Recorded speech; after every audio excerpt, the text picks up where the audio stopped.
नेपालको व्यावसायिक क्षेत्रको बाटोलाई हामी केलाउँछौँ। व्यावसायिक क्षेत्रको सम्भावना के छ र यसको चुनौती के छ, यसमा लागिराख्नु भएको विभिन्न व्यक्तित्वहरूसँग हामी अन्तर्क्रिया गर्छौँ। Golden Eye Television presents Business Talk Show.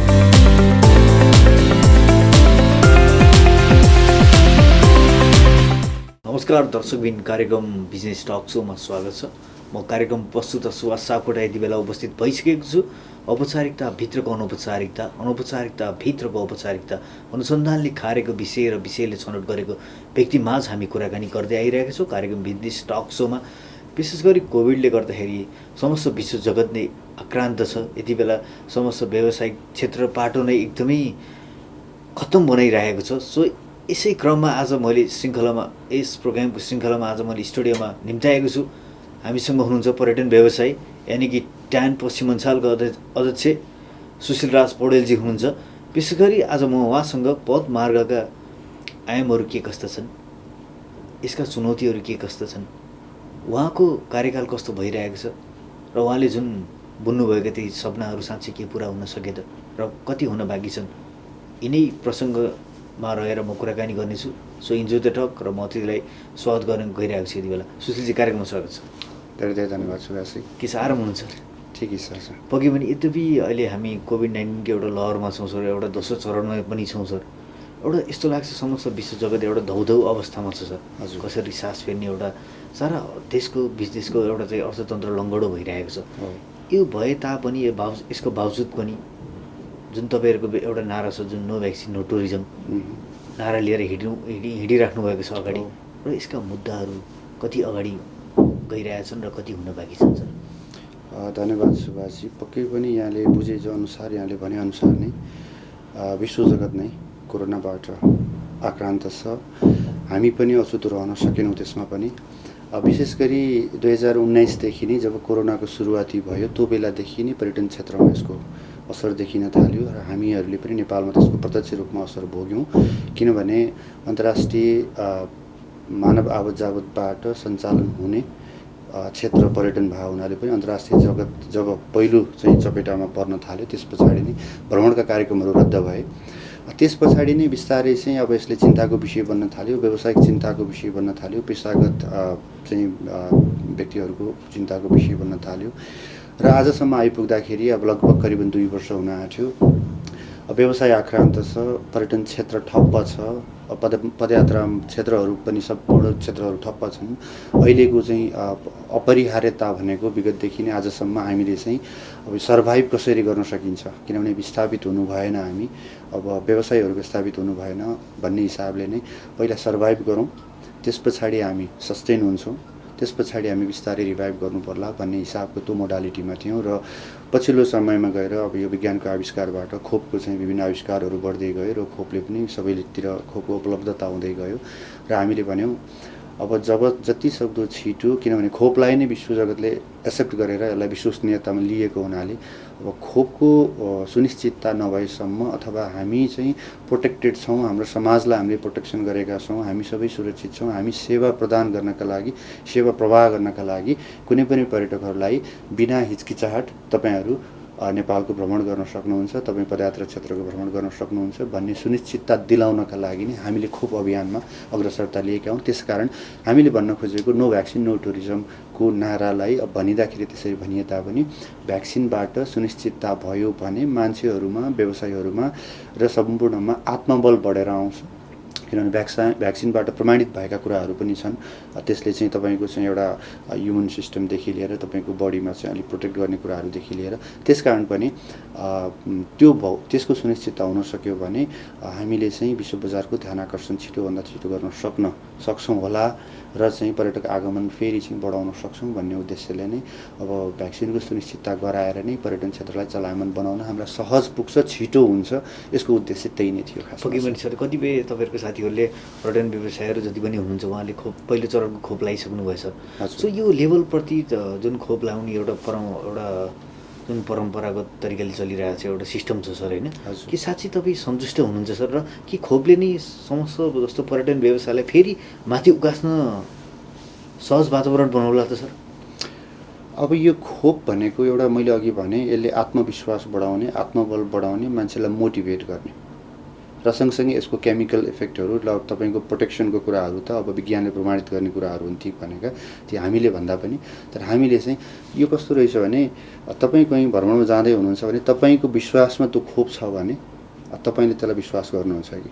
तर यसको अल्टिमेट एउटा चाहिँ तपाईँको चाहिँ हामीले गर्नुपर्ने कुरा भनेको त स्वास्थ्य मापदण्डहरूको पालना गर्नै पर्छ।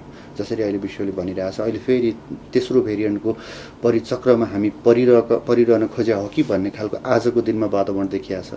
अब विश्व बजारमा अहिले बालबालिकाको लागि खोप भनेर उत्पादन भइसकेको छ हैन। भनेपछि अब बच्चाहरूको प्रोटेक्सनको कुराहरू आएको छ।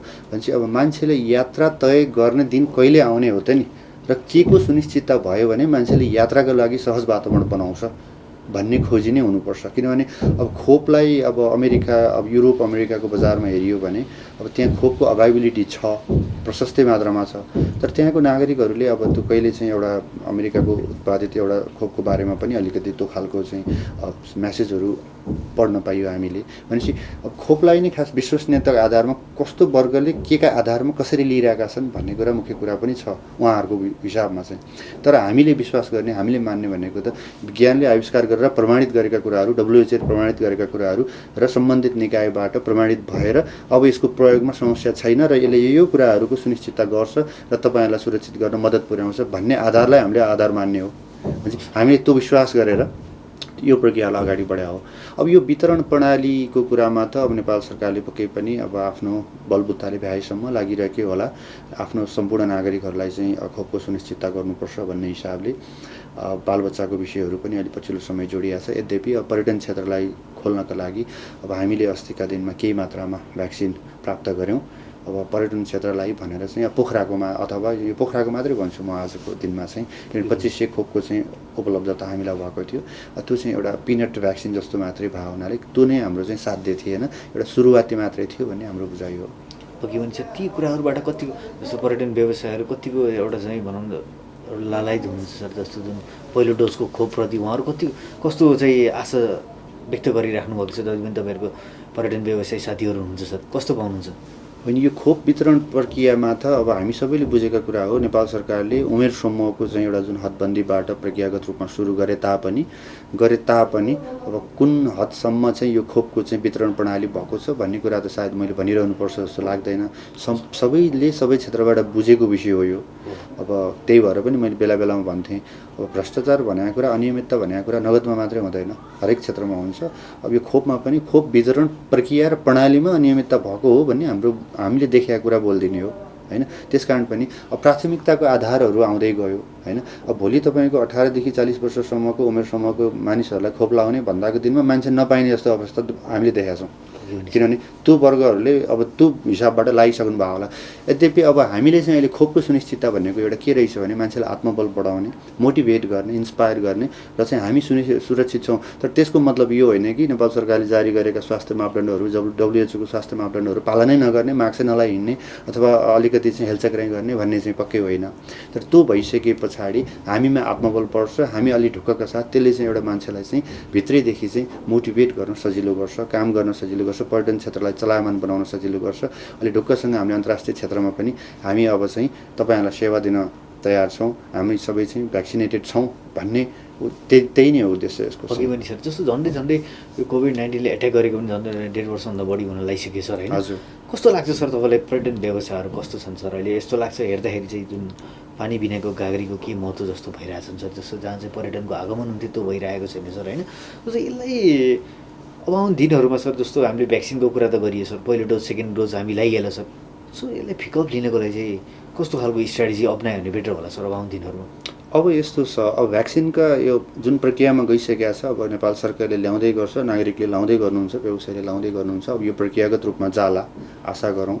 र हामीले भने बमोजिम पनि अब हामीले अहिले के भनेको छ भने पर्यटनलाई सानो दायराबाट, सानो घेराबाट हेरिनु हुँदैन। हामी के भन्छौँ भने एकजना पर्यटकको नेपाल आगमन हुँदाखेरि विभिन्न क्षेत्रका विभिन्न चाहिँ ठाउँहरूबाट चाहिँ सरोकार राख्ने कम्तीमा 12-15 जना नेपाली नागरिकहरू ले चाहिँ पेसागत रूपमा उहाँहरूको सुनिश्चितता भएको हुन्छ, उहाँले रोजगार पाउने अवस्था सिर्जना हुन्छ। र यो भनेको पर्यटन क्षेत्र भनेको कस्तो भने अत्यन्त चाहिँ सूक्ष्म तरिकाले हेऱ्यो भने सेन्सिटिभ खालको छ र यसको दायरा धेरै ठुलो छ। हामीले चाहिँ एउटा सङ्कुचित दायराभित्र मात्रै बसेर यो मात्रै पर्यटन क्षेत्र हो भन्ने त्यो चाहिँ गर्नु हुँदैन, किनभने यसको दायरा विशाल फराकिलो भएको हुनाले हाम्रो नेपालको समग्र भूगोल पनि पर्यटकीय हिसाबले महत्त्वपूर्ण छ, सम्पूर्ण भूगोल। त्यसकारण पनि एउटा पर्यटक जब अन्तर्राष्ट्रिय विमानस्थलमा अवतरण गरिसके पछाडि उहाँलाई गरिने पर्ने सेवा प्रवाहका विषयहरू हामीले हेऱ्यौँ भने हरेक क्षेत्रका व्यक्तित्वहरू, हरेक पेसागत साथीहरू त्यहाँ जोडिनुहुन्छ, व्यावसायिक साथीहरू जोडिनुहुन्छ, किनभने हामी सम्पूर्ण एक आपसमा एक अर्काका परिपूरक हौँ। त्यसकारण पनि अनि उहाँहरूको भ्रमण अवधि गर्दाखेरि हिमाली क्षेत्रमा जाँदा, पदयात्रा क्षेत्रमा जाँदाखेरि पनि त्यहाँका व्यवसायी, त्यहाँका नागरिकहरू पनि त्योबाट चाहिँ उहाँहरू चाहिँ सरोकार राख्नुहुन्छ। त्यसकारण पनि अब यो क्षेत्र चाहिँ अलिकति 2 वर्षदेखि अलिकति सङ्क्रमणले महत्त्वपूर्ण धेरै नै असर परेको क्षेत्र भएको हुनाले हामीले बारम्बार भनिरहेका छौँ, व्यवसायहरू थला परिसके, उठ्न नसक्ने गरी चाहिँ धाराशायी भइसक्यो। सबैले बुझेको विषय हो यो। तपाईँले सोद्धाखेरि पनि सोधिरहनु भएको छ कि सबैभन्दा एकदम धेरै चाहिँ भनेको हिजो मात्रै पनि नेपाल राष्ट्र ब्याङ्कको गभर्नरज्यूले चाहिँ मौद्रिक नीतिको चाहिँ अहिले कार्यान्वयनको लागि भनेर भनिरहँदा नेपाल सरकारका विभिन्न मन्त्रीज्यूहरूले भन्दा पनि अति प्रभावित क्षेत्रमा पर्यटन क्षेत्रलाई राख्नुभएको छ। र हाम्रो कुरा के हो भने अब प्रभावित कहाँ भए त नि भन्ने कुराहरू आइडेन्टिफाई हुनु पर्यो। कसरी प्रभावित भएका छन् भन्ने कुराहरू हामीले बुँदागत रूपमा, संस्थागत रूपमा नै हामीले सम्बन्धित निकायमा परिपत्र गरेका छौँ, लेखेर दिएका छौँ। यो कुराहरूमा चाहिँ हाम्रा समस्याहरू छन्। व्यवसायलाई टिकाइराख्नका लागि हामीलाई भएका समस्या यी हुन्।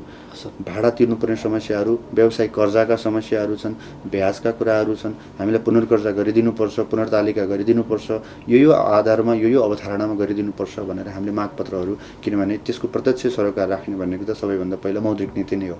त्यस पछाडि हामीसँग प्रत्यक्ष जोडिएको पेसागत समूहहरू, हाम्रा चाहिँ मजदुर साथीहरू, उनीहरूलाई पनि अब कसरी चाहिँ हामीले सुरक्षण गर्न सकिन्छ त्यसको पाटोमा पनि सोच्नुपर्छ भनेर विभिन्न अवधारणाहरू हामीले पेश गरेर त्यसको चाहिँ प्रश्न मात्रै होइन, त्यसको चाहिँ उत्तरसहित समाधान पनि दिनु पऱ्यो नि त। जो समाधान के हुनसक्छ भन्दाखेरि कतिपय कुरा के हुन्छ भने समस्या मात्रै थुपार्दाखेरि समाधान निस्किँदैन, समाधान कसले खोज्ने भन्ने हुन्छ, यसको समाधान के गर्दाखेरि सहज हुन्छ भन्ने कुरा हुन्छ। त्यसकारण हामीले समस्या यो छ र यसको समाधानका लागि यो गर्दाखेरि केही हदसम्म अथवा पूर्ण हदसम्म यसको समाधान गर्न सकिन्छ है भनेर त्यसको समाधानका उपायसहित पनि हामी प्रस्तुत भएका छौँ। अब हामीले अहिले सबै व्यवसायहरूले, ठुला व्यवसायहरू, मध्यम व्यवसायहरू, साना व्यवसायहरू, मजदुरहरू सबैको सुरक्षण हुनुपर्छ। सुरक्षणका लागि के गरिनुपर्छ, कस्तो कस्तो नियमहरू, नीतिहरू अवलम्बन गरिनुपर्छ र महत्त्वपूर्ण कुरा भनेको कार्यान्वयन हुनुपर्छ। किनभने नीतिगत रूपमा तर्जुमा गर्दाखेरि योजनाहरू तर्जुमा बनाउनका लागि मलाई लाग्छ हामीसँग विज्ञताको कमी छ जस्तो मलाई लाग्दैन नेपालमा। त्यो सधैँभरि भएको विषय हो।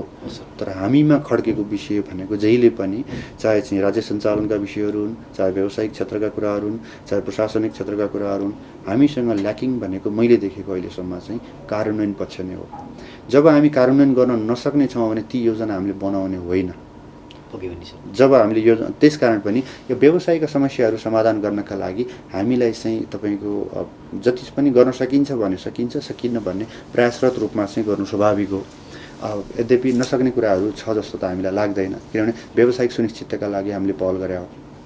त्यसका लागि उपायसहित भनेको भनेपछि अहिले के गर्नुपर्छ, अब भाडा तिर्न नसक्ने अवस्थामा हामीले स्थानीय करहरू लिनु हुँदैन। पर्यटन शीर्षकका करहरू यो वर्ष चाहिँ विशेष आर्थिक वर्ष घोषणा गरेर लिनु हुँदैन। व्यवसायहरूलाई चाहिँ मध्यम र साना वर्गका व्यवसायहरूलाई चाहिँ बिना धितोमा चाहिँ ब्याज कर्जाहरू प्रवाह गरिनुपर्छ।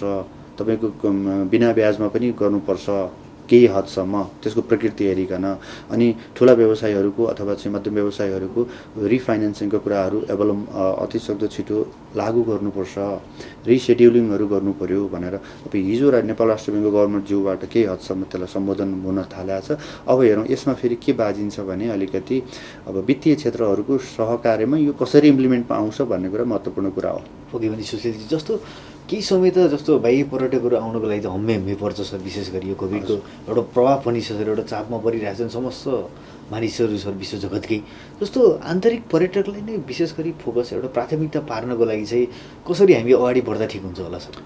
होइन, आन्तरिक पर्यटकको लागि हामीले योभन्दा अघिल्ला वर्षहरूमा त्यति साह्रो चाहिँ कुनै पनि व्यवसायहरूले त्यसरी लिएको अवस्था देखिएको थिएन। तर आज आएर कोभिडको असरले गर्दाखेरि अब आन्तरिक पर्यटनबाट महत्त्वपूर्ण कुरा हो, यसलाई रिभाइभ गर्नुपर्छ भन्ने कुरामा स्वाभाविक रूपमा गएको सिजनमा पनि अब पहिलो चरणको लकडाउन पश्चात नै हामीले आन्तरिक पर्यटकको एउटा चाप हेऱ्यौँ। विशेष गरी पोखरा क्षेत्र र यहाँका पदयात्रा क्षेत्रहरूमा पनि आन्तरिक पर्यटकहरू अत्याधिक मात्रामा पोखरा आउनुभयो। आइसकेपछि पोखरा आउनु मात्रै उहाँहरूको उद्देश्य रहेन, किनभने हरेक पर्यटकहरू कुनै पनि गन्तव्यमा पुगिसकेपछि त्यसको एक्टिभिटिजहरूसँग जोडिन्छ। पोखरा आउनुको उद्देश्य उहाँहरूको भनेको कि त चाहिँ तपाईँको मुक्तिनाथसम्मको यात्रा गर्नु, कि त चाहिँ तपाईँको अन्नपूर्ण बेस क्याम्पसम्मको ट्रेकिङ गर्नु, अथवा चाहिँ तपाईँको मर्दी हिमालको ट्रेकिङ गर्नु, कपुचे तालसम्मको यात्राहरू गर्नु। यो खालका गतिविधिहरूमा आन्तरिक पर्यटकको अत्याधिक राम्रो एउटा चाप देखिएको थियो। त्यसले चाहिँ केही हदसम्म भए पनि व्यवसायहरूलाई चाहिँ अलिकति अब उठ्नका लागि अथवा सर्भाइभ हुनका लागि महत्त्वपूर्ण भूमिका खेलेको थियो। त्यो भनेको एउटा सर्भाइभल सपोर्टिङ रोल थियो त्यसमा चाहिँ। यसमा पनि गर्न सकिन्छ आन्तरिक पर्यटकबाट अब बिस्तारै चाहिँ हामीले त्यसलाई अझ धेरै मर्यादित बनाउनको लागि, त्यसलाई अझ सुरक्षित बनाउनको लागि कहिलेकाहीँ हाम्रो आन्तरिक पर्यटन चलायमान त हामी बनाउने, तर अर्थतन्त्र चलायमान हुनका लागि मात्रै नभइकन इन्टायर त्यो एउटा चाहिँ मेकानिजमलाई सुरक्षित छ, मर्यादित छ भन्ने मोडलमा पनि हामीले लानुपर्छ। किनभने त्यो सँगसँगै च्यालेन्जेसहरू पनि आउँछ। अब पदयात्रा क्षेत्रमा जाँदाखेरि आन्तरिक पर्यटकहरूको सुरक्षाको विषयहरू, विभिन्न घटनाक्रमहरू अस्ति नै विभिन्न सालमा हुने गरेका थिए। उहाँहरूलाई मर्यादित हिसाबले जानको लागि के गर्नु पर्यो भन्दाखेरि तपाईँहरू गाइड लिएर जानुहोस् है, तपाईँहरू एउटा सम्बन्धित कम्पनीबाट चाहिँ एउटा अर्गनाइज हिसाबले ट्रेकिङमा जानुहोस्। किनभने तराईको मान्छे अन्नपूर्ण बेस क्याम्प जाँदाखेरि त उहाँलाई त्यति सहज त बन्दैन त्यो भूगोलले गर्दाखेरि। भनेपछि उहाँले भूगोल चिन्नु पऱ्यो, यो भूगोलमा जाँदा यो खालको चाहिँ मर्यादित र यो खालको चाहिँ वातावरणमा तपाईँ जानुपर्छ भनेर हामीले व्यवसायहरूले अथवा यो क्षेत्रको चाहिँ पेसागत साथीहरूले चाहिँ उहाँलाई चाहिँ इन्फर्मेसन दिएर सुझाएपछि उहाँलाई एउटा त्यो सुरक्षित वातावरण तय गऱ्यो भने आन्तरिक पर्यटनमा पनि हाम्रो धेरै सम्भावनाहरू पोखरामा छ। किनभने पोखरा भनेकै गन्तव्य भनेकै तपाईँको कल्चरली र एडभेन्चर टुरिज्मको हिसाबले चाहिँ हामी अत्यन्त महत्त्वपूर्ण क्षेत्र भएको हुनाले इन्टायर गण्डकी प्रदेश भन्छु म चाहिँ, पोखरा मात्रै नभइकन। त्यही भएर हामीसँग त्यो सम्भावनाहरू छ, त्यसलाई चाहिँ हामीले अधिकतम रूपमा आन्तरिक पर्यटकको आगमनको हिसाबले पनि बढाउनुपर्छ। ओके भने सुशील, जस्तो पदयात्रा पर्यटन व्यवसायको सम्भावना कस्तो देख्नुहुन्छ सुशीलजी पोखरा लगायत अन्य ठाउँहरूमा नेपालको होइन?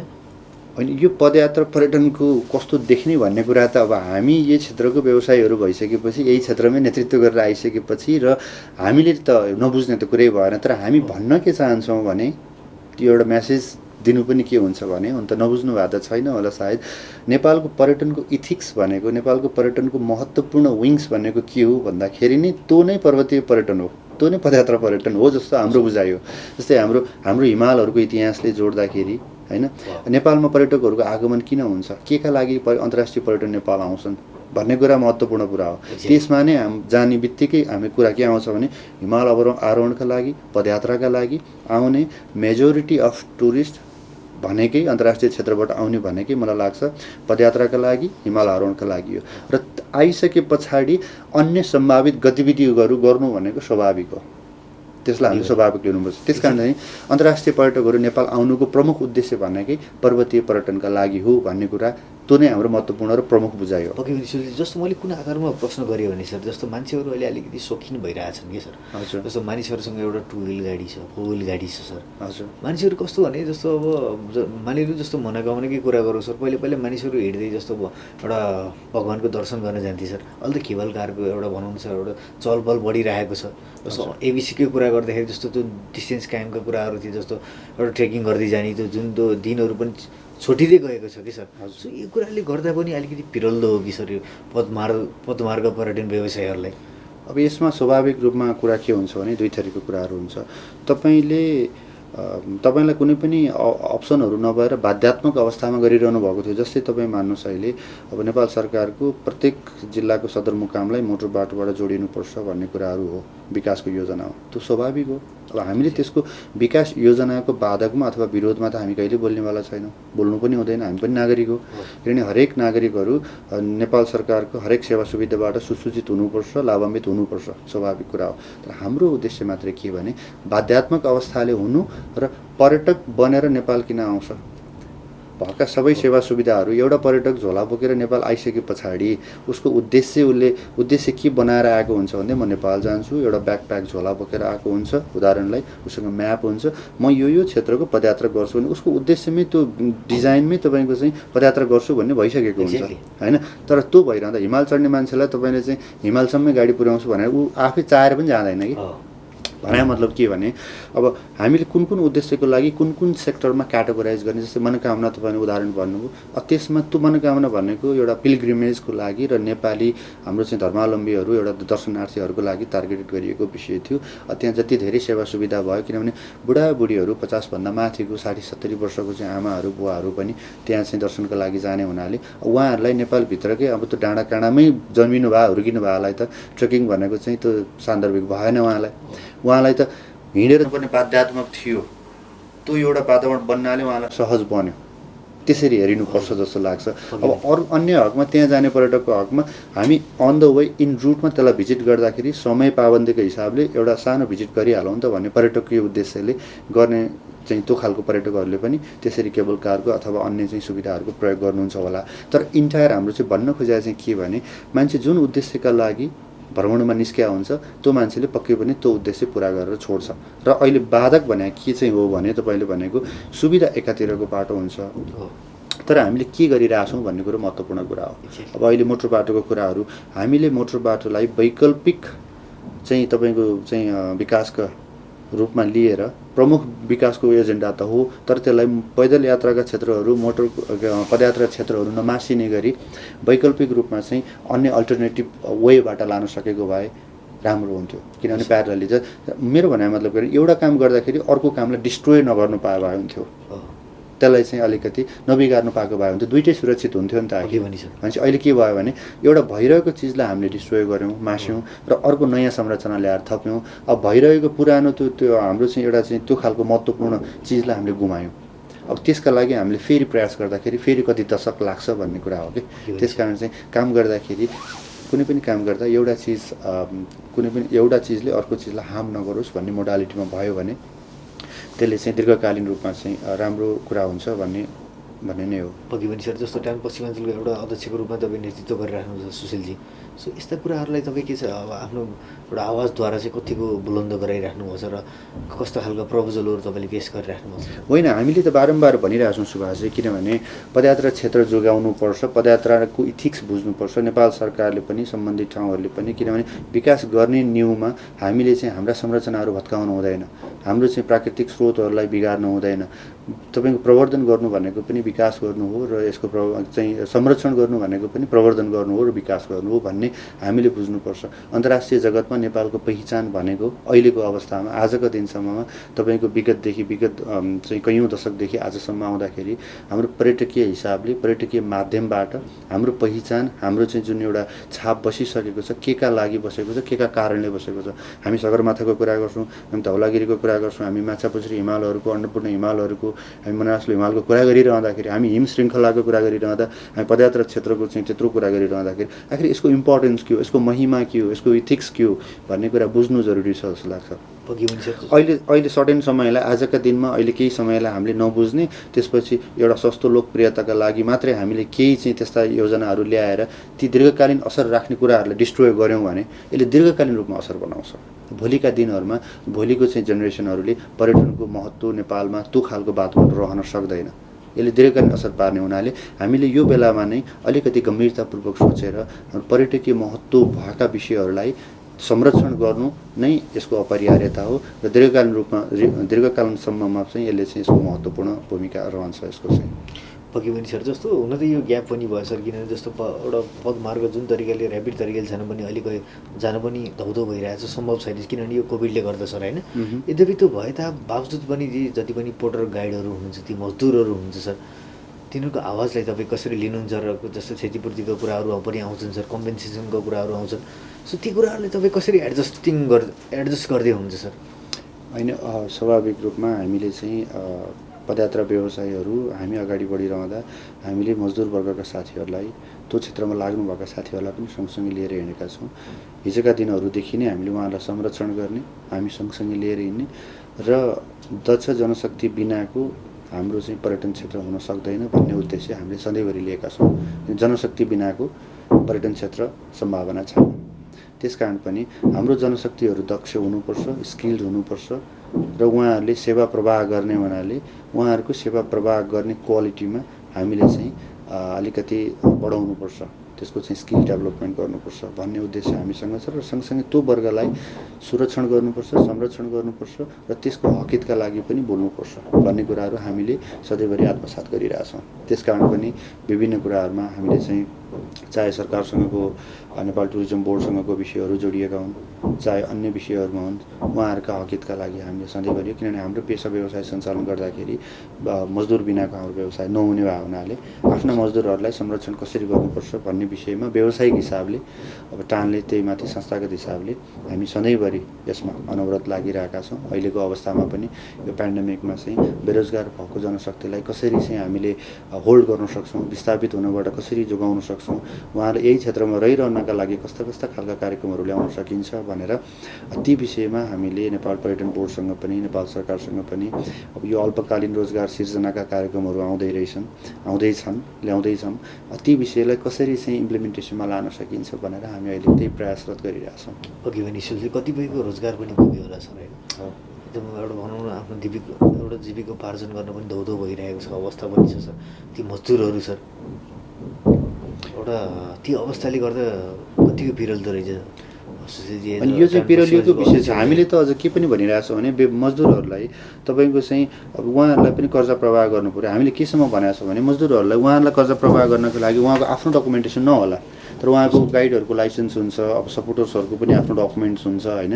त्यसकारण कम्पनीले जिम्मेवारी लिइदिन्छ। म मातहतको मजदुरहरूलाई त मैले जिम्मेवारी लिन सक्नु पऱ्यो नि त। भनेपछि मेरो कम्पनीको मातहतबाट ती मजदुरहरूलाई चाहिँ हामीले चाहिँ जिम्मेवारी लिन्छौँ उहाँको र चाहिँ उहाँहरू, किनभने यो क्षेत्र भनेको कस्तो छ भने 77 जिल्लाको पेसागत मजदुर साथीहरू यहाँ पोखरालाई आधार क्षेत्र बनाएर यहाँ बसेको अवस्था हो अथवा काठमाडौँमा बसेको अवस्था हो। त्यस कारण पनि सङ्ख्यात्मक हिसाबले हामीले अलिकति बढी देख्न सक्छौँ।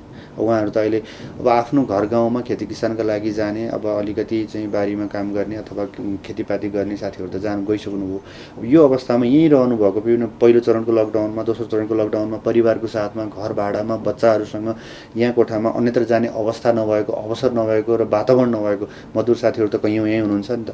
उहाँहरूलाई टार्गेट गरेर हामीले के गर्यौँ, हामीले विभिन्न चरणमा राहत बाँड्ने काम पनि गऱ्यौँ। तर हामीले के भन्यौँ भने यो राहत बाँड्नु भनेको त्यति खुसीको विषय चाहिँ होइन। हेर्नुहोस् सुभाषजी, म त क्लियर भन्छु, पर्यटन क्षेत्रमा उनीहरूले हामीले राहत बाँड्यौँ, उहाँले पाउनुभयो, राम्रो कुरा हो त्यो। किनभने कसैले दिएर कसैले पाउनु भने स्वाभाविक हो, राम्रो हो, हामी चाहिँ एप्रिसिएट गर्छौँ सबै कुरा। तर पर्यटन क्षेत्रमा मागेर खानुपर्ने अवस्था आउनु भने दर्दनाक अवस्था हो, दुःखदायी अवस्था हो। त्यसकारण सधैँभरि राहत दिनु भने पनि यो समस्याको समाधान होइन। किनभने सधैँ राहत दिएर सधैँ उहाँले राहत लिएर मात्र यो समस्याको समाधान हो। यसको समाधानको उपायका लागि उहाँहरू पनि भन्नुभएको छ हामी काम गर्न तयार छौँ भन्नुभएको छ। हामीले पनि उहाँहरूको नाम सङ्कलन गरेका छौँ। त्यही भएर हामीले सरकारलाई भनेको चाहिँ विभिन्न मन्त्रालय पनि हामीले परिपत्र गर्दा भनेका थियौँ, मन्त्रीज्यूहरूलाई पनि भनेका थियौँ, पर्यटन बोर्डलाई पनि भनेका थियौँ। उहाँहरू काम गर्न राजी हुनुहुन्छ, काम दिउँ न। काम दिँदाखेरि अब अहिले एउटा परियोजना के आएको छ भने तपाईँको विभिन्न ठाउँमा चाहिँ पदमार्गहरू सरसफाइ गर्ने, पदमार्गहरू मर्मत गर्ने, बनाउने र भोलि पर्यटन आगमन हुने बित्तिकै तुरुन्त चाहिँ हाम्रा पर्यटकहरूलाई चाहिँ निर्बाध रूपमा सहज रूपमा त्यो पदयात्रा क्षेत्रमा घुमाउनका लागि, सहज पुग्नका लागि ती मजदुर साथीहरूलाई अहिले बाटो बनाउने काममा प्रयोग गर्ने भनेको छ। त्यसका लागि न्यूनतम एउटा चाहिँ बेन्चमार्क सरकारले तोकेको ज्यालादारी चाहिँ त्यो चाहिँ गर्ने। अब यसमा चाहिँ अब किन अड्केको छ यो कुरो मैले बुझेको छैन। इम्प्लिमेन्ट हुनुपर्ने पोहोरै हो।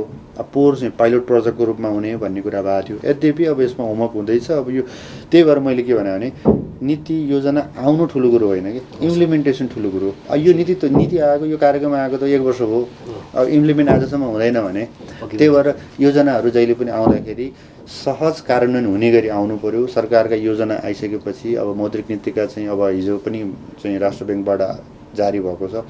यी सबै कुराहरू इम्प्लिमेन्टेसन जबसम्म हुँदैन, जबसम्म व्यवसायीले मजदुरले त्यसको अपनत्व लिन पाउँदैनन्, त्यसको लाभांश लिन पाउँदैनन्, अब यो हुँदैछ भन्नलाई चाहिँ अब चाहिँ भन्न रोक्नु पर्ला जस्तो भइसक्यो। ओके सर, खाना खाने कुरा भन्दा बरु खाना पकाउने चुलो दिउँ भने सर सक्छौँ। चाहिँ तिनीहरूको एउटा बोल्छ नि त जीविका होइन हामीले मैले त्यो बेलामा पनि भनेको थिएँ, रात बाँड्ने बेलामा पनि अब यो दिन माछा दिने भनेको काम सधैँभरि सकिँदैन। अब हामीले बल्छी दिनुपर्छ, बल्छी दिन त पऱ्यो नि बल्छी फेरि होइन भनेपछि अब रोजगार त दिनु पऱ्यो नि। अब मजदुरहरूलाई हामीले चाहिँ रोजगार दिनु, पर्यटकै आएको छैन भने उहाँहरूलाई चाहिँ पर्यटकको साथ लाएर तपाईँ गाइड गरेर आउनुहोस् भन्ने वातावरणै छैन। त्यस कारण पनि त्यसलाई सम्बोधन हुनका लागि पनि यस्ता खालका गतिविधि ल्याएर अहिले यो चाहिँ सर्भाइभल भएको हुनाले केही समय होल्ड गर्नका लागि त्यस्ता खालका योजनाहरू छिटोभन्दा छिटो कार्यान्वयनमा गयो भने अब भोलिका दिनमा चाहिँ फेरि अब 2-4 महिनामा फेरि कोभिड पनि जाला भन्ने आशा गर्ने होस् होइन। पक्कै हुन्छ। अहिले के छ गाइडहरू के गर्दै हुन्छ सर यति बेला तपाईँहरूको कन्ट्याक्टमा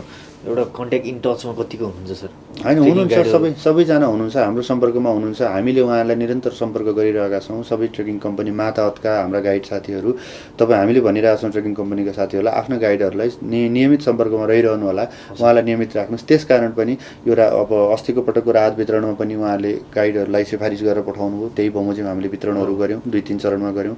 त्यस पछाडि हामीले फेरि यो अस्तिको खोप वितरण कार्यक्रममा पनि तपाईँ माताहतको किनभने पर्यटन चलाउनका लागि व्यवसायीहरू सँगसँगै मजदुर पनि चाहिन्छ, मजदुर साथीहरूलाई पनि चाहिँ हामीले सँगसँगै लिएर आएर उहाँहरूलाई पनि चाहिँ यो खोपको सुनिश्चितता गर्नको लागि उहाँले त्यसैमा गराउनु भयो। त्यसपछि अब हामी अल्पकालीन रोजगार सिर्जनाका कार्यक्रमहरूमा मजदुरलाई समावेश गर्नका लागि फेरि हामी नामावली सङ्कलन भइसकेका छ। अब इम्प्लिमेन्टमा जान मात्रै बाँकी छ, त्यो अभियानमै छौँ। अब हामीले गर्न सक्ने र सम्भावना भएसम्मका कुराहरू चाहिँ गरिरहेछौँ। पक्कै पनि सर। जस्तो यद्यपि तपाईँ टाइम पश्चिमाञ्चलको अध्यक्ष पनि हुन्छ सर, हजुर। जुन हुनुभन्दा अगाडि जुन सपनाहरू तपाईँले बुझ्नुभएको थियो सर, सायद कतिपय ती सपनाहरू छ्या पनि भयो होला सर यी कोभिडले गर्दा, र प्रवर्धनको कुराहरू पनि आउँछ सर, पदयात्रा प्रवर्धनको कुराहरू के कति कामहरू भयो सर र हुन कति बाँकी छन् यो चुनौतीको बावजुद पनि सर? बिजनेस टक शो मैक्सको मैक्सिमम अफर। मैक्स नेट टिभीमा 150 भन्दा बढी एचडी च्यानलहरू, सबैभन्दा बढी एचडी च्यानलको साथमा हाई स्पिड इन्टरनेट 20 देखि 100 MBPS सम्मको इन्टरनेट प्याकेज अब 7 प्रदेशमा। अबको connection Max Net solutions. Max TV जडानको लागि सम्पर्क गर्नुहोला मैक्स डिजिटल टिभी, 2 वे भनेकै मैक्स टिभी। लेखनाथको मुटु अर्घौचोक अनि अर्घौचोकमा अवस्थित विशाल एग्रो स्टोर्स तपाईँ हाम्रो दैनिक जीवनमा अति आवश्यक पर्ने ताजा तरकारी, फलफूल, खाद्यान्न लगायत सम्पूर्ण सामानहरू चाहिएमा हामीलाई सम्झनुहोला। हाम्रा सेवाहरू दूध, दही, खाद्यान्न तथा ताजा लोकल तरकारी, फलफूल, सुपथ तथा होलसेल मूल्यमा पाइनुका साथै होम डेलिभरीको पनि व्यवस्था रहेको छ। साथै सम्पूर्ण पार्टी प्यालेसको सहजतालाई मध्यनजर गर्दै सम्पूर्ण सामानहरू सुपथ मूल्यमा डेलिभरी गरिने जानकारी पनि गराउँदछौँ। विशाल एग्रो स्टोर्स, पोखरा 27, लेखनाथ चोक, प्रोपाइटर विष्णु लामिछाने। सम्पर्क 98560 33822, 98560 81768 र 98058 66215। के तपाईँ नयाँ घर बनाउँदै हुनुहुन्छ? यदि हुनुहुन्छ भने ढुक्क भएर एडी ट्रेडर्सलाई सम्झिनुहोस्। हामी तपाईँलाई गुणस्तरीय सामान उपलब्ध गराउनेछौँ। हाम्रा सेवाहरू टोयलेट तथा बाथरुमका लागि आवश्यक सामानहरू जस्तै कमोड, धारा, बेसिन, पाइपहरू, घर बनाउँदा आवश्यक पर्ने सम्पूर्ण हार्डवेयरका सामानहरू पाइनुका साथै प्लम्बर पनि उपलब्ध गराइन्छ। सम्पर्क AD traders, Pokhara 10 Ram Bazaar, Kalika Chowk. Phone number 061 432 551, 98 161 83 577, 98 460 35 282। Proprietor Hari Dulal. पोखराको मुटु सिर्जना चोकमा अत्याधुनिक पर्वत शर्मा अटो वर्कशप तथा कार वाशमा तपाईँ सबैलाई स्वागत गर्न चाहन्छौँ। हाम्रा सेवाहरू टायर रिपेयरिङ नयाँ तथा पुरानो उपलब्ध छ। बाइक तथा स्कुटर सर्भिसिङ, कार वाशका साथै रफिङ र पोलिसिङ पनि गरिन्छ। अनुभवी मिस्त्रीद्वारा सर्भिसिङ तथा सफाई गरिन्छ। मोबिल तथा पार्ट्सहरू सुपथ मूल्यमा पाइन्छ। सम्पर्क ठेगाना पर्वत शर्मा अटो वर्कशप तथा कार वाश, सिर्जना चोक, पोखरा। 40 साइकलको ठिक अगाडि। सम्पर्क नम्बर भुवानन्द बस्याल 9806 13506, मधुसूदन बस्याल 9806 70481, बालकृष्ण बस्याल 9851 81437। कृपया एक पटक सेवा गर्ने मौका दिनुहोस्। आजको लगानी भविष्यको सुनिश्चितता, सुन्दर अनि आकर्षक व्यक्तित्व देखिनका लागि रेखा सुन चाँदी पसल। हाम्रा सेवाहरू रानीहार, मिनिहार, सिख्री, चोक्कर, छड्के तिलहरी, कण्ठगेडी, नौगेडी, कटारे गेडी, फुलगेडी, चन्द्रहार, हमले माला, बीज बन्दा, शिरफुल, चन्द्रमा क्लिप, औँठी, कर्की बिया, औँठी बेरुवा, औँठी छापा, कुसी औँठी, पाउजु, बिच्छी कङ्गन, चुरा, बाला, हात्ती पुच्छर बाला, ठुला साना पञ्चरत्न, तिलहरी, जन्तर, पेङ्लिङ, साथै तयारी सुनका आकर्षक गहनाहरू, चाँदीका गरगहना तथा सामानहरू अर्डर अनुसारको गरगहना, राशि अनुसारको बहुमूल्य रत्न पत्थरहरू चाहिएमा हामीलाई सम्झनुहोस्। रेखा सुन चाँदी पसल, Bagar 1 Pokhara. Phone number 061 536 452, 98 041 35 504। Proprietor Amrit Gahatraj. सपना, लगन, मेहनत, साधना, समर्पण, सफलता, खुशी, सौभाग्य, सुन्दरता, खेलका लागि आत्मविश्वास, सुनका लागि विश्वास। कमल सुनचाँदी दोकान प्राली। हामी कहाँ सम्पूर्ण डिजाइनका सुन चाँदी तथा हीरा जडित गरगहनाहरू पाइनुका साथै अर्डर अनुसार तयार पनि गरिन्छ। पुराना सुनसँग नयाँ गरगहना साटफेर तथा खरिद बिक्री गर्नका लागि कमल सुन चाँदी दुकान प्राली, न्यू रोड पोखरा, साङ्ग्रिला बैंकबाट 1 घर माथि, कफी बिया सँगै। हाम्रो सेवा म्याग्दीको बेनी बजारबाट पनि सञ्चालन भइरहेको छ। सम्पर्क 061 521 558, मोबाइल नम्बर 98 576 40 911। पोखराको मुटु चिप्रेढुङ्गामा अवस्थित Himalayan garden market Chipledhunga, Nepali Congress party कार्यालय सँगै हाम्रा सुविधाहरू: निशुल्क पार्किङको व्यवस्था, बाल उद्यानको सुविधा, बाबु नानीहरू खेल्नका लागि फराकिलो र सुरक्षित स्थान, झरना, प्राकृतिक मनोरम दृश्यको अवलोकनको लागि विशेष सुविधा, सस्तो र सुलभ मूल्यमा गुणस्तरीय वस्तुहरूको उपलब्धता, खाजा र मनोरञ्जनको लागि शान्त, सफा र सुरक्षित स्थानको उपलब्धता, व्यवसाय साथै सभ्य र उत्कृष्ट व्यवहारको पहिचान। हिमालयन गार्डन मार्केट उत्कृष्ट स्थान। सीमित सटरहरू मात्र बाँकी रहेकाले इच्छुकहरूले तुरुन्तै सम्पर्क गर्नुहोला। सम्पर्क Himalayan garden market, Chipledhunga 4, Pokhara, Kaski. Mobile number 98 460 32 154। Business talk show. प्रवर्धनको कुराहरू पनि आउँछ सर। पदयात्रा प्रवर्धनको कुराहरू के कति कामहरू भएछ र हुन कति बाँकी छन् यो चुनौतीको बावजुद पनि सर? अब ठ्याक्कै त्यही नै भयो। अब पेन्डेमिककै बेलामा यो ठ्याक्कै बिच पेन्डेमिकमै चाहिँ अब यो कार्यवाहक हस्तान्तरणको कुरा भयो। अब हामीले, मेरो टिमले, म लगायत हामी सम्पूर्ण कार्य समितिका साथीहरू हामी आयौँ। हामीले योजनाहरू बनाएका थियौँ। तपाईँले भने जस्तो स्वाभाविक रूपमा हाम्रो योजनाहरू थिए।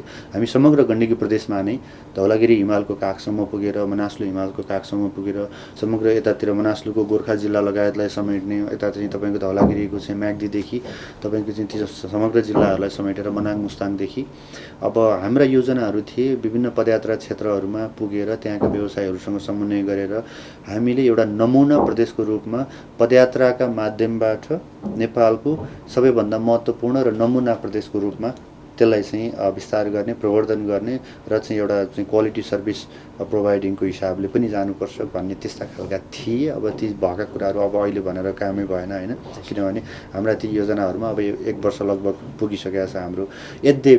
यद्यपि हामीले बिचमा चाहिँ पहिलो लकडाउन पछाडि अलिकति केही समय चाहिँ अलिकति खुकुलोपन थियो। अन्तर्राष्ट्रिय पर्यटन नेपालमा आएको बेला थियो जब चाहिँ तपाईँको विभिन्न अन्तर्राष्ट्रिय चाहिँ पर्यटकहरूले हिमाल आरोहणका अत्यन्त चाहिँ त्यसलाई तीव्र रूप दिएको बेला थियो र पोखरामै पनि त्यो खालको वातावरण रह्यो।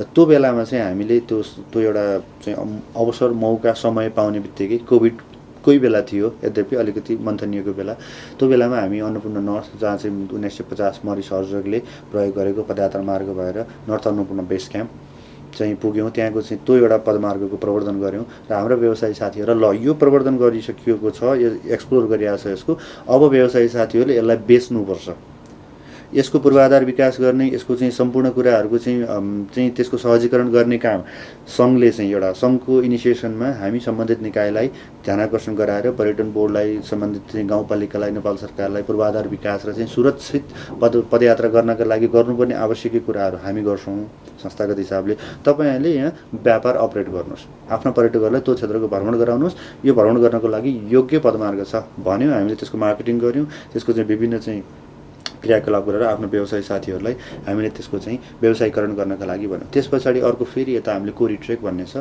यता यो माथि गाउँपालिकाको तपाईँको चाहिँ यता तारकानदेखि याङ्जाकोट हुँदै अनि त्यसपछि त्यो उता कोरी, त्यसलाई चाहिँ नेपाल पर्यटन बोर्डले टोनी हेगन ट्रायल पनि भन्ने गरेको छ। नामुल भन्ज्याङबाट हामी उता मनाङको तिमाङ पनि निस्किन सक्छौँ र यतातिर फेरि चाहिँ कोरी डाँडाबाट कपुचे तालसम्म आउने र यताबाट अर्मलादेखि कपुचेसम्म त तानले पहिला पनि प्रवर्धन गरिसकेको हो। त्यो क्षेत्रमा अहिले पर्यटकीय गतिविधि अत्याधिक राम्रता हुने गरेको छ।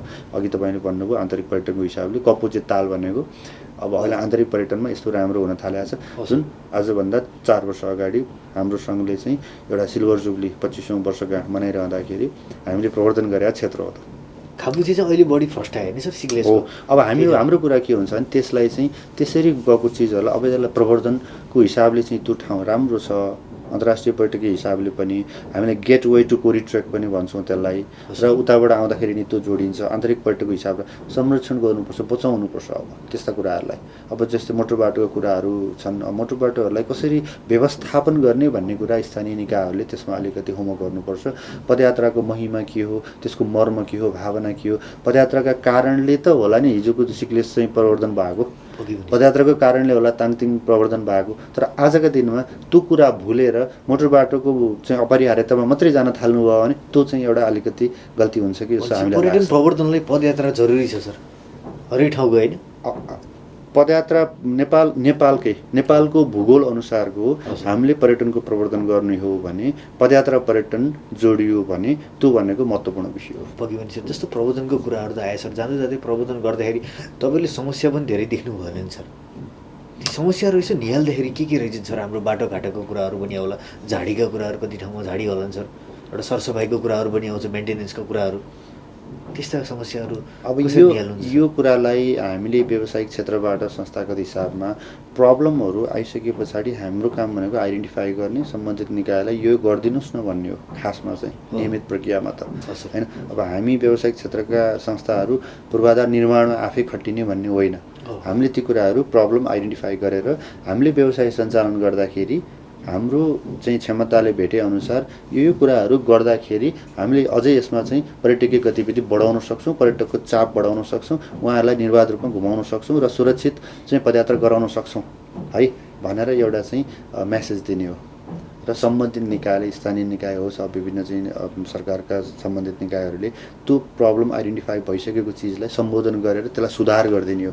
त्यस्तो हुन सक्ने हो भने हामीले चाहिँ 1 वर्ष, अर्को वर्ष अनि त्यसपछि हामीले चाहिँ यसलाई चाहिँ धेरै सुधार गरेर हाम्रो लक्ष्य प्राप्तिमा जान सकिन्छ। अब अहिलेको विगत 2-4 वर्ष अगाडिदेखि टानले चाहिँ अब हामी एक्सप्लोर गर्छौँ स्वाभाविक रूपमा, किनभने हामी नयाँ गन्तव्यलाई पनि हामी चाहिँ प्राथमिकतामा राख्छौँ। नयाँ गन्तव्यहरू हामीले प्राथमिकतामा राखेर एक्सप्लोर गरेका छौँ। ती गन्तव्यहरूमा हामीले जब आइडेन्टिफाई गरिसक्यो अब टी हाउस बन्नुपर्छ, त्यसको बाटो बन्नु पऱ्यो, सुरक्षित रेलिङ बन्नु पऱ्यो, त्यो कहाँ सिँढी बन्नुपर्छ, कहाँ चाहिँ त्यो एकदम नेचुरल ठिक छ होइन, कहाँ झाडी फाँडिनुपर्छ, त्यो त हामीले आइडेन्टिफाई गरिन्छ नि त। भने चाहिँ अब हामी चाहिँ अब यो निजी क्षेत्रको भाव हुनाले हामीले चाहिँ त्यो काम, सम्पूर्ण काम फेरि पूर्वाधार बनाउने काम त हाम्रो होइन होला नि त, त्यो त सम्बन्धित निकायले बनाइदिनु पर्यो भनेर हामीले अनुरोध गर्ने हो र हामीले यो मोडालिटीमा नै गरिरहेछौँ यस्तो काम। जति पनि निकायहरू छन् सर, जस्तो कतिको उहाँहरू चाहिँ तपाईँहरूसँग समन्वयन गर्दै हुनुहुन्छ, कतिको तपाईँहरू सन्तुष्ट हुनुहुन्छ सर उहाँहरूको एउटा काम गराइप्रति सर होइन? जति पनि सरकारी निकायहरू छन् र अन्य संस्थाहरू छन्। अनि यसमा त सबैले अब एउटा कुरा बुझ्नुपर्ने के हुन्छ भने एकाध बाहेक अब समग्र नेपालमै अब यो काम हुने, काम गरिने मोडालिटी चाहिँ बडा अनौठो छ हेर्नुहोस्। एउटा बोलीमा मात्रै सर। अब योजना हामी बनाउन एकदम तयार छौँ, योजना बुन्न तयार छौँ, भाषण हामी राम्रा गर्छौँ, चिल्ला मिठा गर्छौँ, योजना बुन्न पनि हामी भयङ्कर गर्छौँ। मैले अघि भने इम्प्लिमेन्टेसन हुँदैन, जबसम्म इम्प्लिमेन्टेसन हुँदैन, जबसम्म रिजल्ट आउँदैन, जबसम्म आउटपुट आउँदैन, ती योजनाहरूको काम छैन। त्यसकारण पनि हामी भन्छौँ लोकप्रियताका लागि धेरै बुँदाको नीति योजनाहरू बनाएर त्यो मान्छेलाई देखाउनु बेकार छ। जब तपाईँले गर्न सक्छ बरु तपाईँले नलेखेका कुराहरू काम गर्नुहोस्, बरु पछि त्यसले काम गरेको मैले यो पनि गरेँ है भनेर देखाइदिनुहोस्, बरु त्यसले चाहिँ अर्थ राख्छ। तर यत्रो लेखिन्छ हेर्नुहोस्, म यो पनि गर्छु, त्यो पनि गर्छु, त्यो पनि गर्छु, अनि यहाँ के भयो भने जसले जे पनि गर्ने है। अब ट्रेकिङको पदयात्राको प्रवर्धनको विषयमा त अब टानलाई थाहा होला नि त त्यो विषय त होइन र हजुर।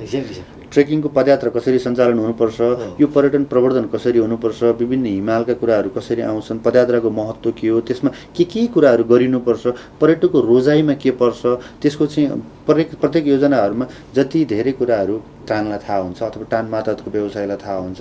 हामी त के हुन्छ भने जसले जे पनि गरिदिने भयो कि, त्यही भएर प्रोफेसनलिजम भनेको जसले जे पनि गरिदिने हो भने त के अर्थ भयो त नि, अनि त्यही भएर काम बिग्रिन्छ अनि होइन। अब मैले नजानेको काम त म गर्छु भनेर जान्ने भएर त भएन नि त। म डक्टर होइन, म सर्जरी गर्छु भनेर म जान्ने भयो भने मैले त्यहाँ मान्छे मार्दिनँ, त्यस्तो काम गरेर त भएन नि हजुर। त्यस कारण सम्बन्धित निकायले पनि मेरो अनुरोध सुभाषजी के हो भने नेपाल सरकारमै पनि विज्ञताको, अब यहाँ विज्ञ भन्नुहुन्छ थिङ्क ट्याङ्कहरू जतासुकै भेटिन्छ, अब के कुराको विज्ञता हो भन्ने कुरो आइडेन्टिफाई हुनु पऱ्यो कि। पर्यटन क्षेत्रमा पनि विज्ञ हुनका लागि भएर मात्रै भएन, कस्तो सुझावहरू दिँदाखेरि जाति हुन्छ भन्ने कुराहरू। किनभने नेपाल सरकारमा ब्युरोक्रेट्समा पनि हामीले भोगेका कुरा हेर्नुहोस्। अब अहिले पछिल्लो समयमा पनि सरकार परिवर्तनका कुराहरू भए, धेरै परिवर्तन भए। अब हामीले पर्यटन मन्त्री, सङ्घीय पर्यटन मन्त्री, 4 जना पर्यटन मन्त्री विदिन 3-4 मन्थ्समा फेरिनुभयो। अब उहाँहरूसँग आफ्नो खालका, उहाँहरू त राजनीतिक व्यक्तित्व हुनुभयो, तर उहाँहरूलाई हामीले चाहिँ व्यावसायिक क्षेत्र हिसाबले हामीले भन्यौँ यो यसको मर्यादा यो, यसको महिमा यो यस्तो हो भन्ने। उहाँहरूले आफूले चाहिँ अब राजनीतिक हिसाबले इन्टायर नेपाललाई, इन्टायर नागरिकलाई हेर्नुपर्ने हुन्छ, उहाँहरूको होला त्यो आफ्नो बाध्यता। तर पनि बुझ्नु पऱ्यो कि पर्यटन के हो भन्ने। त्यसकारण मैले भने के भने नत्र त 1950मा मरिस हर्जोगले हिमाल चढे सिद्धिए, किन चाहिँ अन्तर्राष्ट्रिय बजारमा चर्चा परिचर्चा हुनु परेको थियो, आज हामीले त्यसको क्रेडिट खाएर बस्नु परेको थियो। 1953मा चाहिँ तपाईँको एडमन्ड हिराली कहाँको मान्छे हुन्, विदेशी आएर चढाएको थियो, सिद्धिएको थियो नि होइन हजुर। अनि हामीले यसको महत्त्व आजसम्म किन चाहिँ उस गर्नु परेको थियो, हिमाल ठडिए थियो, यतिको बन्देवा भइहाल्थ्यो नि। त्यसकारण विश्वले चिन्छ, विश्वले यसको महिमा बुझ्छ, तर यहाँ यो देशभित्र किन चिनिँदैन भन्ने कुरो महत्त्वपूर्ण कुरा छ कि।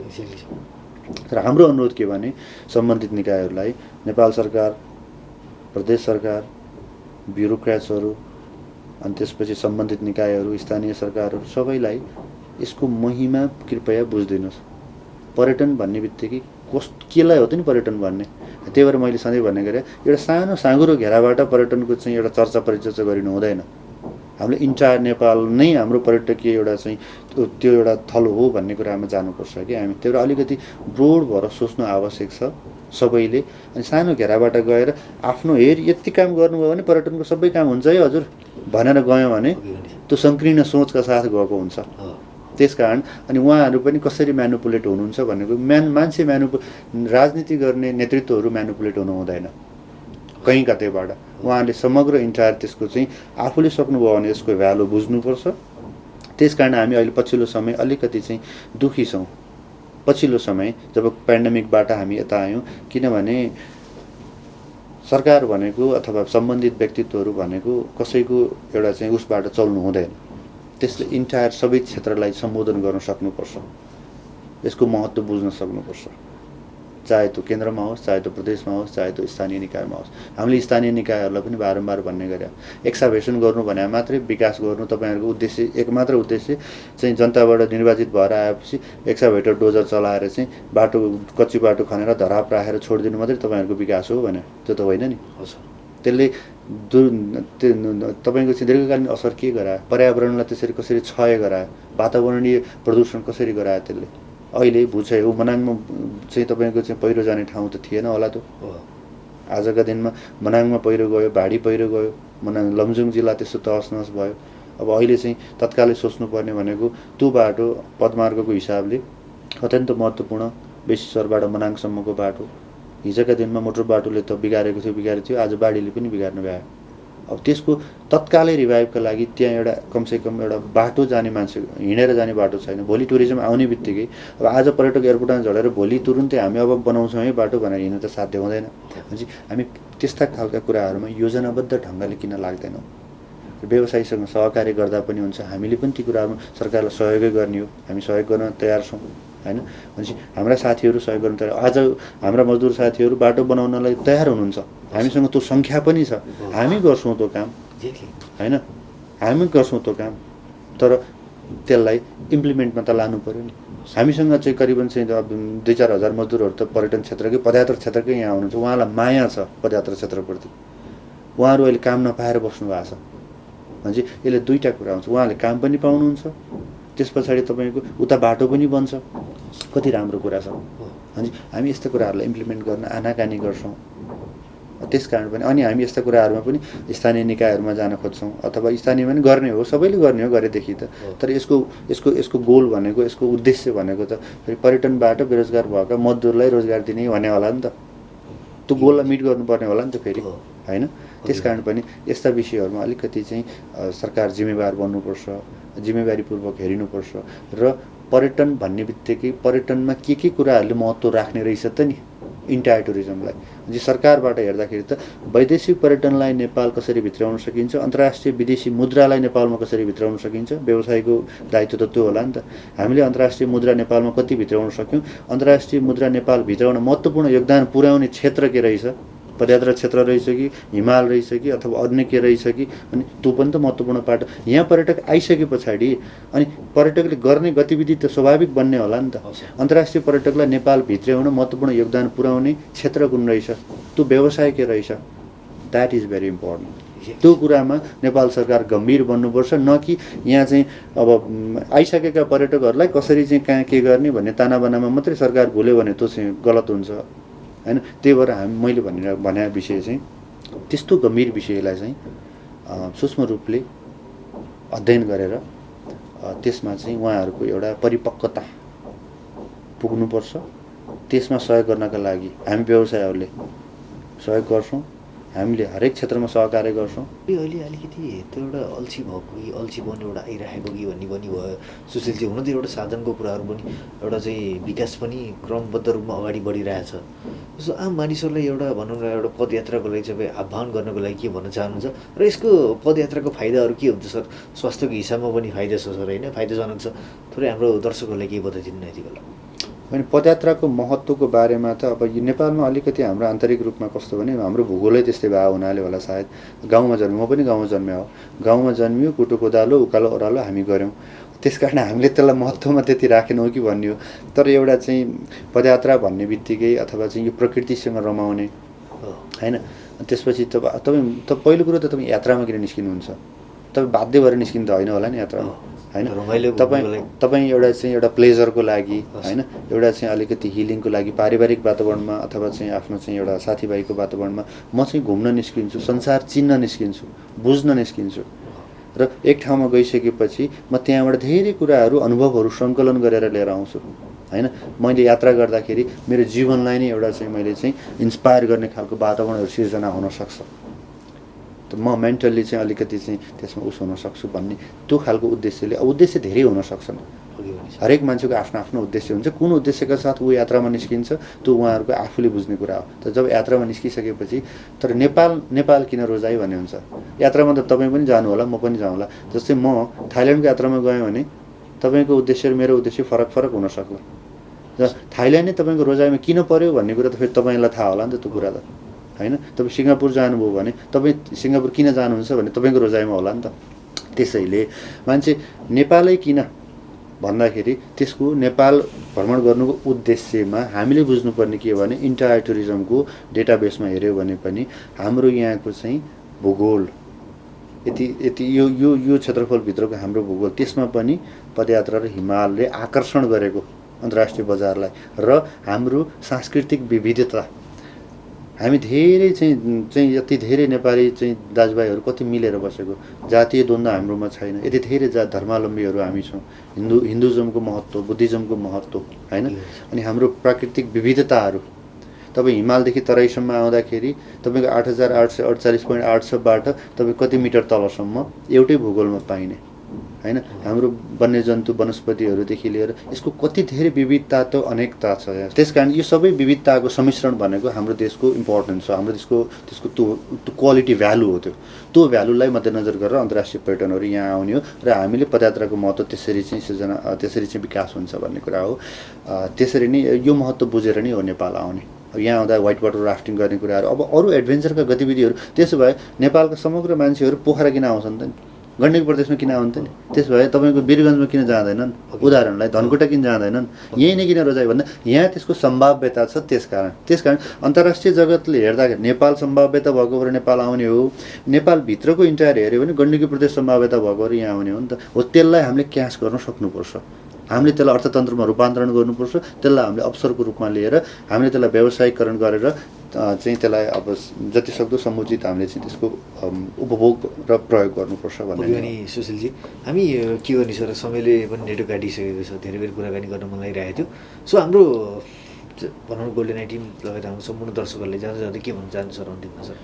यहाँलाई धेरै धेरै धन्यवाद सुभाषजी, यहाँको गोल्डन आई टेलिभिजनदेखि सम्पूर्ण युनिटलाई धन्यवाद दिन चाहन्छु। र कोभिडको फेरि तेस्रो लहरको चपेटामा अलिकति त्यो खालको अवस्था भएको हुनाले सम्पूर्णमा कोरोनाबाट सुरक्षित रहौँ, तेस्रो लहरबाट सुरक्षित रहौँ, मास्कको प्रयोग गरौँ, आफू पनि सुरक्षित, परिवार सुरक्षित र हाम्रो समाजलाई सुरक्षित राख्नमा हामी सबैको महत्त्वपूर्ण भूमिका हुन्छ। र हामीले व्यावसायिक क्षेत्र अब पनि बन्द गरेर होइन, अब हामी खोल्नु पनि पर्छ।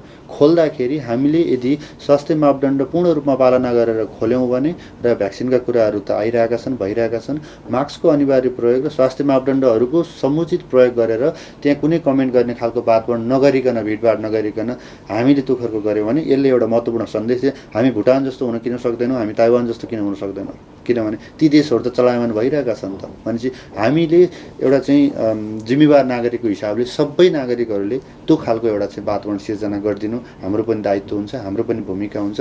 र हामी अब थलिए व्यवसाय थलिएको भनेर सधैँभरि थलिँदाखेरि हामी झनै थलिने भयौँ। अब पहिलो, दोस्रो, तेस्रो, चौथो लहर भन्ने कुराहरू आइरहेको छ। त्यसकारण अब व्यवसाय क्षेत्र बन्द गर्नेतिर लाग्नुभन्दा पनि अब खोल्ने हो व्यवसाय, तर हामीले सम्पूर्ण मापदण्डलाई अक्षरशः पालना गर्नैपर्छ। तपाईँको विश्व स्वास्थ्य सङ्गठन, नेपाल सरकार र चिकित्सा यो विज्ञानले भनेका कुराहरू पालना गरेर हामीले चाहिँ आफू सुरक्षित रहने, पर्यटकहरूलाई सुरक्षित राख्ने, हाम्रो समाजलाई सुरक्षित राख्ने, हाम्रो परिवारलाई सुरक्षित राख्ने र मास्कको अनिवार्य प्रयोग गरेर पनि त हामी गतिविधि गर्न सक्छौँ नि। हामीले भौतिक दूरी कायम गरेर पनि त हामी चाहिँ गतिविधिहरू गर्न सक्छौँ नि। जब हामीले गतिविधि गर्दाखेरि चाहिँ भिडभाड नगर्ने, हामी फोटो खिच्दाखेरि मास्क झिकेर फोटो खिचिदिने, समूहमा बस्दाखेरि हामी चाहिँ मास्क झिकेर बस्दिने, त्यस्ता गल्तीहरू नगर्ने हो भने समाजमा कोरोना फैलिँदैन र यसलाई हामीले चाहिँ नियन्त्रण गर्न सकिन्छ भन्ने हाम्रो चाहिँ उद्देश्य हो। यसमा सम्पूर्ण नागरिकले सहयोग गर्नुपर्छ, सम्पूर्ण व्यवसायीहरूले, सम्पूर्ण चाहिँ हामी सबैले यसमा चाहिँ अलिकति ध्यानपूर्वक विचार गरेर हाम्रो खस्केको, हाम्रो ठप्प रहेको पर्यटनलाई अब उठाउनका लागि अन्तर्राष्ट्रिय बजारमा हामी सुरक्षित छौँ, नेपाल सुरक्षित छ, नेपाल भनेर हामी ग्रिन जोनमा छौँ भन्ने कुरा प्रमाणित गर्नु बाहेकको अब अरू चाहिँ विकल्प छ जस्तो हामीलाई लागेन। किनभने व्यावसायिक शिथिलता भइसक्यो। अब यसलाई चाहिँ पुनर्ताजगी गर्नका लागि मैले अघि यहाँलाई निवेदन गरिसकेँ, नेपाल सरकारले यो पुनर्कर्जादेखि लिएर विभिन्न चाहिँ सहुलियत कर्जाहरू गर्नुपर्छ, मजदुरको संरक्षण गर्नुपर्छ, व्यवसायको संरक्षण गर्नुपर्छ, सबै कुराहरूलाई अक्षरशः कार्यान्वयन गर्नुपर्छ। यी कुराहरू कार्यान्वयन गर्दै स्वास्थ्य मापदण्डहरूको पनि अक्षरशः पालना हामीले पनि गर्दै, हामी पनि असल नागरिकको कर्तव्य निर्वाह गर्दै अब यो क्षेत्रलाई नै चलायमान बनाऊ, सम्पूर्ण नागरिकहरूलाई चाहिँ सुरक्षित रहनुहोस्, सुरक्षित रहनका लागि महत्त्वपूर्ण भूमिका निभाइदिनुहोस् भन्ने विशेष अनुरोध गर्न चाहन्छु। धन्यवाद सुशीलजी समय र संवादको लागि। साथसाथै हामीलाई यति बेरसम्म धैर्यतापूर्वक साथ दिनुहुने हाम्रो सम्पूर्ण दर्शकहरूलाई म धन्यवाद ज्ञापन गर्न चाहन्छु। साथसाथै हाम्रो क्यामेराम्यान भाइलाई पनि धन्यवाद ज्ञापन गर्दै अहिले म कार्यक्रम प्रस्तुत सुभाष सापकोटा बिदा माग्न चाहन्छु। हस्त नमस्कार।